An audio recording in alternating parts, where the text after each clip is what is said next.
نحمده ونصلي على رسوله الكريم اما بعد فاعوذ بالله من الشيطان الرجيم بسم الله الرحمن الرحيم ان الله وملائكته يصلون على النبي يا ايها الذين امنوا صلوا عليه وسلموا تسليما صدق الله مولانا العظيم۔ نہایت واجب الاحترام معزز و محترم حاضرین و سامعین، جو آیہ کریمہ میں نے تلاوت کرنے کا شرف حاصل کیا ہے کہ ان اللہ و ملائکتہ یصلون علی النبی، کہ بے شک اللہ اور اللہ کے فرشتے اس غیب کی خبریں دینے والے نبی پہ درود بھیجتے ہیں، اور یا ایھا الذین آمنوا صلوا علیہ وسلموا تسلیما، اے ایمان والو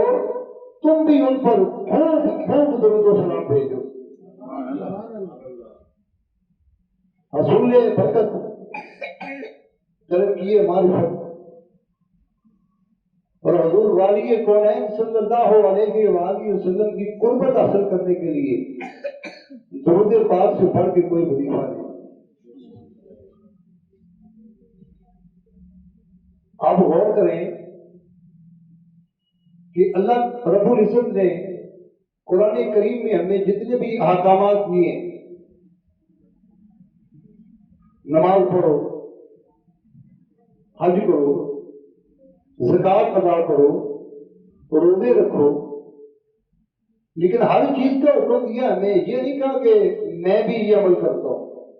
کیونکہ وہ تو بے نیاز ہے، وہ تو خود خالق کائنات ہے، وہ تو خود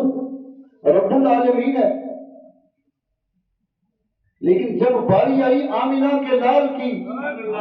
جب باری آئی حبیب کردگار کی، جب باری آئی واللیل کی زلف والے کی، ما زاغ البصر کے کجلے والے کی، والضحیٰ کے رخ انور والے کی، علم نشرہ کے سینے والے کی،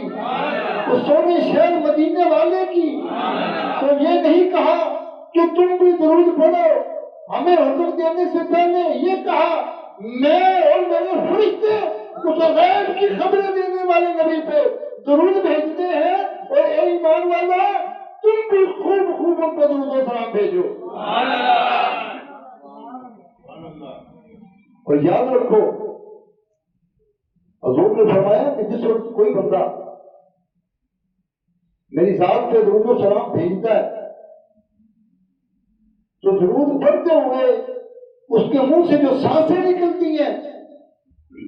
ان سانسوں سے اللہ پاک ایک ایسا نورانی بادل پیدا کرتا ہے کہ جب وہ نورانی بادل برستا ہے، زمین کے جس خطے میں برس جائے وہاں سونا پیدا ہوتا ہے، پہاڑوں کے جس گوشے میں برس جائے وہاں چاندی پیدا ہو جاتی ہے، اور اگر وہ کسی کافر کے دل میں برس جائے تو اللہ پاک اسے ایمان کی دولت سے مالا مال کر دیتا ہے۔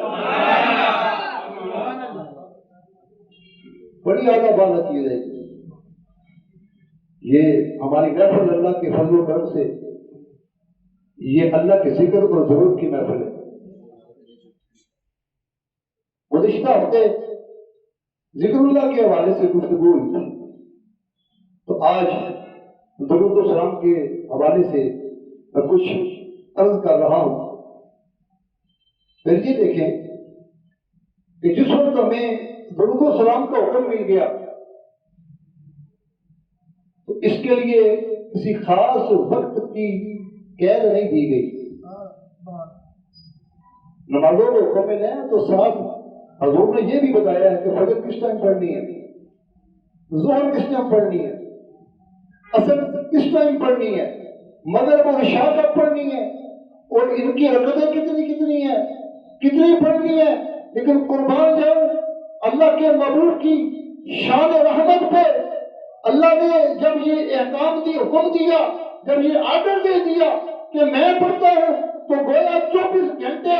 ہر لمحے ہر سانس اللہ کے محبوب پہ درود پڑھنا بے واجب ہو گیا۔ جتنا پڑھیں گے اتنی ہی مہربانیاں ہوں گی، جتنا پڑھیں گے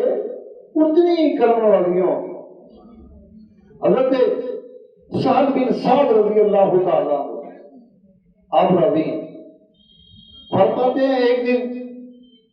ابو طلحہ رضی اللہ تعالیٰ وہ بھی میرے پاس موجود تھے. اتنے میں اللہ کے محبوب حضور آقا نامدار ہادی السبل ختم الرسول تانا کل احمد مجتبی جناب محمد مصطفیٰ صلی اللہ علیہ وآلہ وسلم جلوہ فکر ہوئے. اور آتے اس شان سے ہیں کہ حضور کے فتوحات کے رخ انور پہ مسکراہٹ بکھر رہی ہے, خوشی کے آثار نمایاں ہیں. تو حضرت ابو طلحہ رضی اللہ تعالیٰ عنہ نے عرض کی حضور میرے باپ آپ قربان ہو جائیں, آپ بڑے خوش ہیں آج.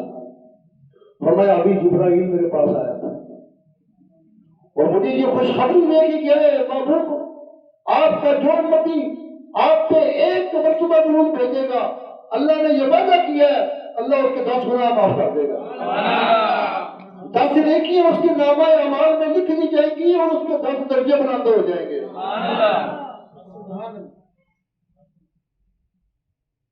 ہم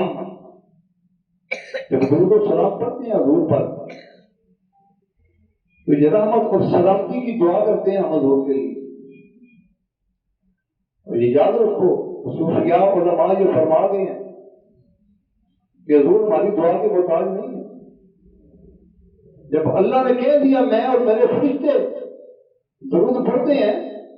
تو جتنی رحمتیں حضور پہ نازل ہو رہی ہیں کسی چیز کی کمی نہیں ہے. اگر ہم درود نہ بھی پڑھیں گے لیکن درود پڑھ کے ہم اپنا وظیفہ چمکاتے ہیں. کسی درویش نے کسی فقیر نے کیا خوب بات کہی ہے, کہتا جب کوئی سوالی کوئی فقیر کسی کے دروازے پہ جاتا ہے تو جو سمجھدار سوالی ہوتا ہے بھکاری وہ صاحب خانہ کے بچوں کو اس کے کنبے والوں کو دعائیں دیتا ہے کہ جا سخی تیرے بچوں کا بھلا, تیرے بیٹے کا بھلا, تیرے خاندان کی خیر ہو, تیرے مال و جان میں برکت ہو. تو وہ صاحب خانہ خوش ہو کے اس کو مزید خیرات دیتا ہے. تو فقیر کہتے ہیں دیکھو جب تم اللہ کی چوکھٹ پہ جاتے ہو اللہ کے دربار میں حاضری دیتے ہو سجدہ ریز ہو کے مانگتے ہو ہاتھ اٹھاتے ہو دعا کے لیے وہ تو بے نیاز اللہ اس وقت لم یلد ولم یولد, اس کی تو کوئی اولاد نہیں, وہ تو بے نیاز ہے, وہ تو یکتا ہے, وہ تو واحد ہے. لیکن کہتے سنو اگرچہ میں وحدہ لا شریک ہوں لیکن میرے ایک معبود بھی ہے, ایک میرا حبیب بھی ہے. میرے حبیب پہ بھی سلام بھیجو, میرے حبیب کی آل پہ بھی سلام بھیجو, میرے حبیب کی اصحاب پہ بھی سلام بھیجو. پھر دیکھو جب رحمتوں کی بارشیں میرے محبوب پہ برس رہی ہوگی تو چھینٹے تم پہ بھی پڑ جائیں گے. سبحان اللہ. ان اللہ وملائکتہ یصلون علی النبی یا ایھا الذین آمنوا صلوا علیہ وسلموا تسلیما. تم پڑھو نہ پڑھو وہ تو اس کے فرشتے بھی پڑھ رہے ہیں. اور یاد رکھو محبوب کی وہ شان ہے کہ درود و سلام کے فضائل لکھنا یا سنانا شروع کر دیں زندگیاں بیت جائیں گی لیکن شان ورفعنا لک ذکر کبھی ختم نہیں ہو سکتی تا قیامت. جو حضور کے ذکر کے چرچے ہیں حضور کے جو درود و سلام کے فضائل ہیں وہ کبھی کم نہیں ہو سکتے یا ختم نہیں ہو سکتے. اس لیے درود و سلام کثرت سے پڑھا کریں, بڑی مہربانی ہوتی ہے.